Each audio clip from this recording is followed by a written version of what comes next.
There were three basic causes of the French Revolution, and the first was the worsening financial condition of the government that resulted in a desperate need for more money. The reason France was nearly broke was because it had spent huge sums on soldiers and weapons to fight a conflict called the 7 Years' War.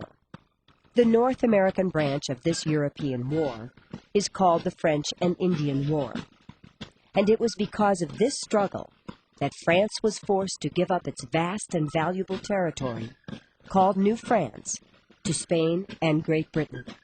This enormous loss included not only a huge part of Canada, but also such far-flung places as the city of New Orleans in today's state of Louisiana, and big military and fur trading outposts such as Fort de Chartres in Illinois, Fort Condé in Alabama, and Fort Michilimackinac in Michigan. A huge financial drain was placed on the French government a second time a few years later, when her troops returned to North America in 1778 to provide essential military support to the American colonists to help fight their common enemy, Great Britain, during the Revolutionary War.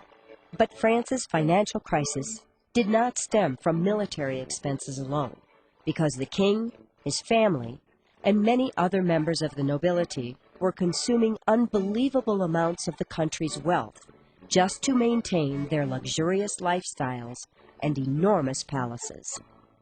As a result, by the late 1780s, the government of France, Europe's most populous nation, had borrowed so heavily it was almost bankrupt.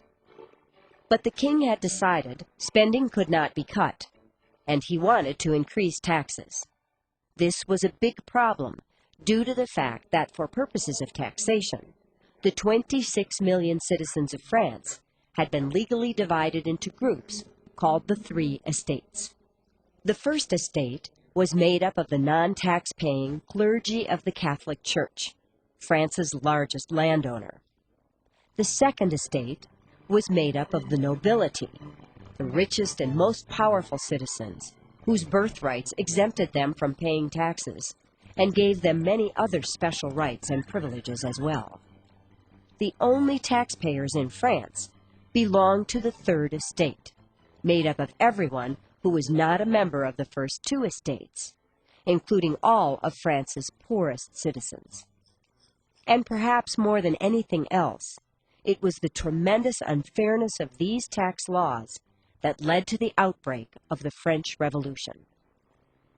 However, besides the crisis over taxation, a second cause of the French Revolution was that the 1770s and 1780s were times of severe economic depression in France, when downturns in manufacturing and trade were coupled with many years of poor agricultural harvests. As a result, at that time, most French incomes were shrinking, as serious shortages were driving up the price of basic foods. That was why by the year 1789, both lack of work and hunger were real problems across much of the French nation. In addition to the economic depression and the lack of government money that plagued France in the 1780s, a third important cause of the French Revolution were certain revolutionary new ideas that were coming out of a movement called the Enlightenment. These were many of the same ideas that had inspired the framers of the Constitution of the United States. The Enlightenment movement, also known as the Age of Reason, developed in Great Britain and France during the 17th and 18th centuries.